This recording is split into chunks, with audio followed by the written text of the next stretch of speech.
बलांगीर जिला तुरेकेला थाना अंचल में दिनकू दिन बेआईन निशा कारोबार वृद्धि पाइबारे लागिछि। बिना कोनोसी भयरे निशा कारोबार करुछंती निशा माफिया।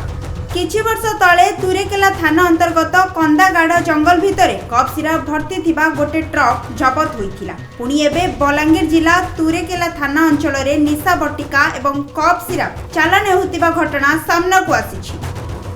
सूचना अनुसार आसंता मासरे साधारण निर्वाचन को आखि आगे रखी तुरेकेला थाना पुलिस उक्त अंचल में जोरदार पेट्रोलिंग करुथिबा समय तुरेकेला थाना गयंदीमाल ग्राम निकटस्थ लांथगुड़ा नदी ब्रिज उपरे 2 जण व्यक्ति को पुलिस गिरफ्त करिछि।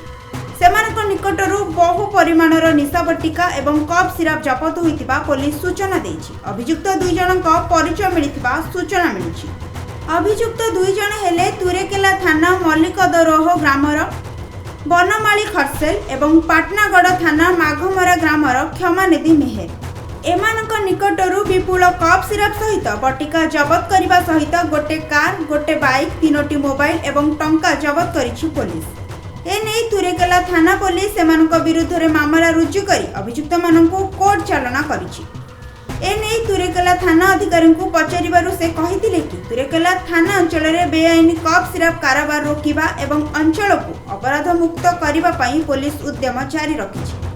अन्यपटे ए कप सिरप सेवन करी युवपीढ़ी विपदगामी हेबा संगे संगे निजर हिताहित ज्ञान भूली जाउछन्ति। सेथिपई तुरेकेला अंचल में अपराध मुक्त सह कप सिरप माफियांक आतंकराज उपरे बहु शीघ्र नियंत्रण कराजिबो बोली से सूचना दैछन्ति। बलांगीरु गुप्तेश्वर पृष्टिंक रिपोर्ट, खबर ओडिशा।